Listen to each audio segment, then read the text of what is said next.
So the hairlines, this one specifically, I cut up a piece of pantyhose. So they use a type of lace called, it's like French lace or French wool, which is a type of fabric. It's very, very thin. It's very, very light. It's typically what is used for like lace, like proper lace front wigs. You can do that. You can buy that lace and then do something called ventilation. I don't typically do that because it takes like 70 hours to ventilate a wig. So this one is just a glued hairline. This is literally pieces of hair. There's a brand of glue called HoH glue. It's available at Michael's or on Amazon. It typically dries much, much softer than like a clear gel tacky glue or an Elmer's glue would.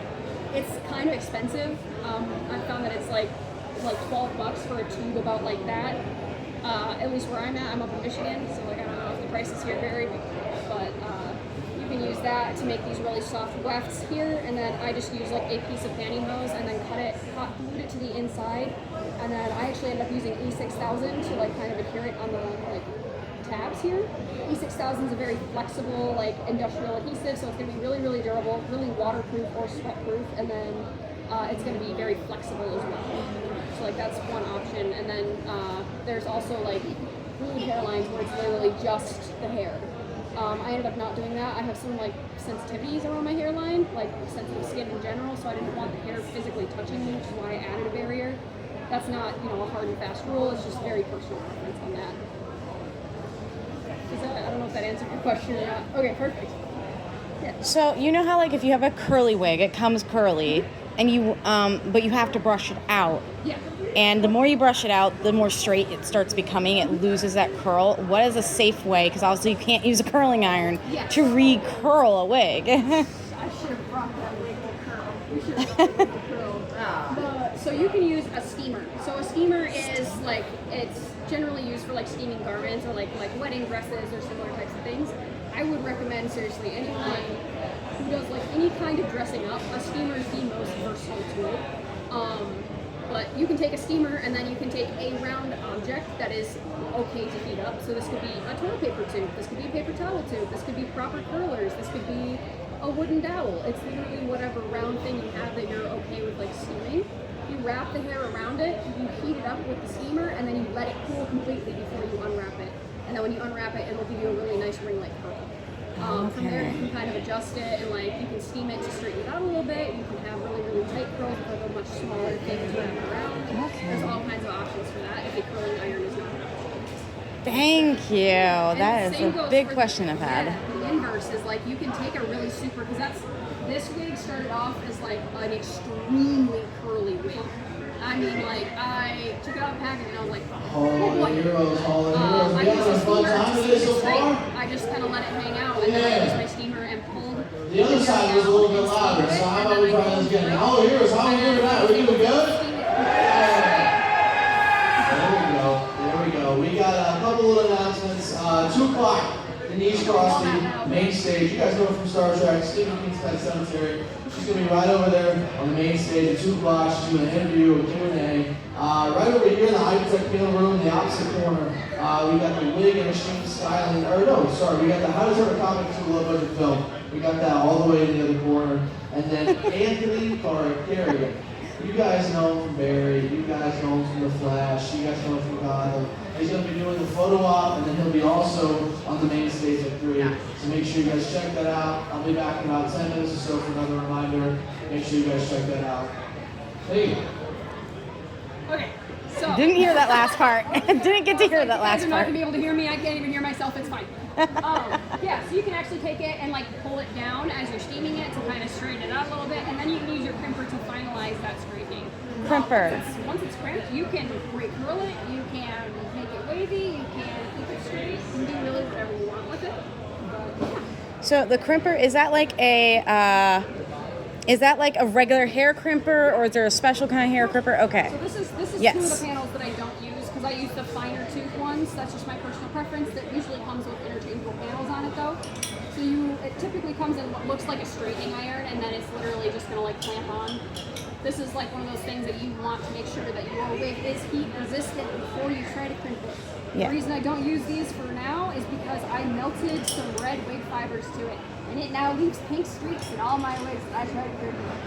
Don't do what I did. That's heat resistance. So what? Sorry, I might have forgotten this. So for crimping it, what does that do for it exactly? So crimping it adds a lot of volume. So Okay. I wish I had left one of these uncrimped so I could show you the difference, but I didn't have the foresight to do that. Crimping it adds a lot of volume. It typically also makes it easier to brush out, depending on how crimped it is. It adds a lot of fluffiness. So like if you see, I know one of the characters that I've seen a lot of with this is Ida from Owl House. Oh yeah. She has this huge wig and it's really fluffy and big. And, they do that by crimping or it's called back combing or back teasing, where you take like a wig, you steam it, and you back comb the crap out of it, and then you steam it again and you comb it, and that it damages the wig fibers by just adding a lot of like kinks and stuff into it, and makes it really fluffy. So you get a lot more bang. I guess a lot more bang for your buck with like crimped fibers because they tend to be a little fluffier. You don't need to use quite as much of it.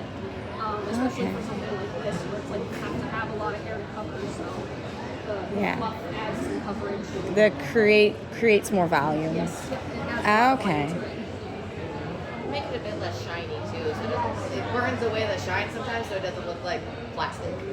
Well, it's shiny. Like if you have a shiny wig, you can use like cornstarch on occasion, baby powder, and very sparing amounts. Like dust it. Don't like it on there because you're gonna have a white wig at that point. But you can use like baby powder or cornstarch to like kind of powder your wig, and then that takes a lot of the shine out. Crimping takes a lot of the shine out.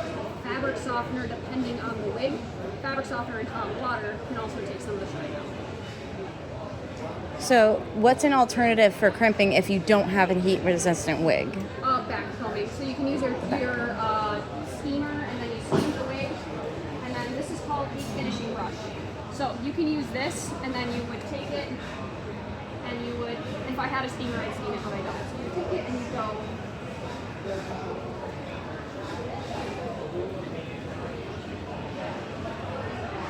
And then it makes it super fluffy. And then you would take your steamer, and you would steam it again, and then you'd comb through it with a fine tooth comb. Or with a wide tooth comb, depending on how back comb it is.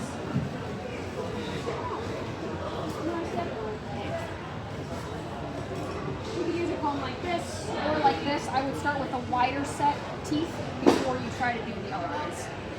But then you can move on to this. And then once you're able to kind of comb this through, pull all those snarls and stuff out, you can go on to like a brush and actually brush it out. So that's an option. If you don't have a crimper, if you don't have like a heat-resistant wig, that's an option. It's also called the heat and tease method. I know Arta Wigs has a bunch of tutorials on it as well on YouTube. Arta Wigs. Is for wig brush. Sorry, if anyone else has questions, I'm sorry. Let's get this. Okay. Well, you. Okay. Cool.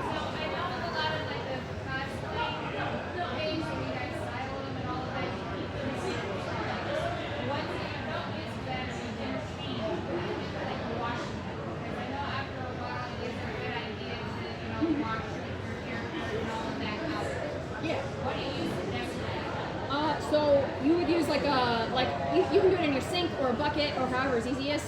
You just fill it up with hot water, and then you can use fabric detergent or dish soap, like Dawn dish soap. I would go with the fabric detergent over the dish soap personally, just because this is fabric, this is soft, it's a textile.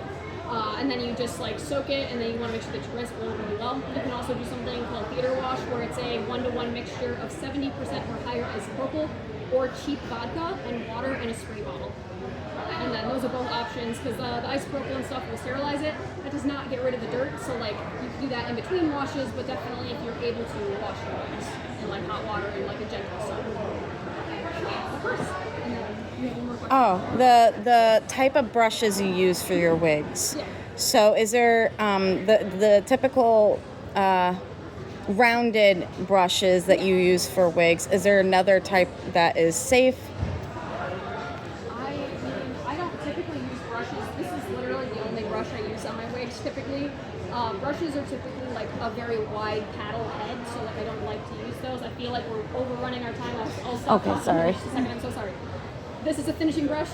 This is the only one I use. You can use the unbrush. I've heard is really, really good. I've never tried it. Typically, I stick to combs just because of how the fibers are set up. It's not quite as durable as human hair, so you want to do it in very controlled small sections as opposed to a large amount at one time, because you will pull wefts out if you're not careful. So have more questions, our booths are in the back corner. Connect with us online. Thank you guys so much for attending and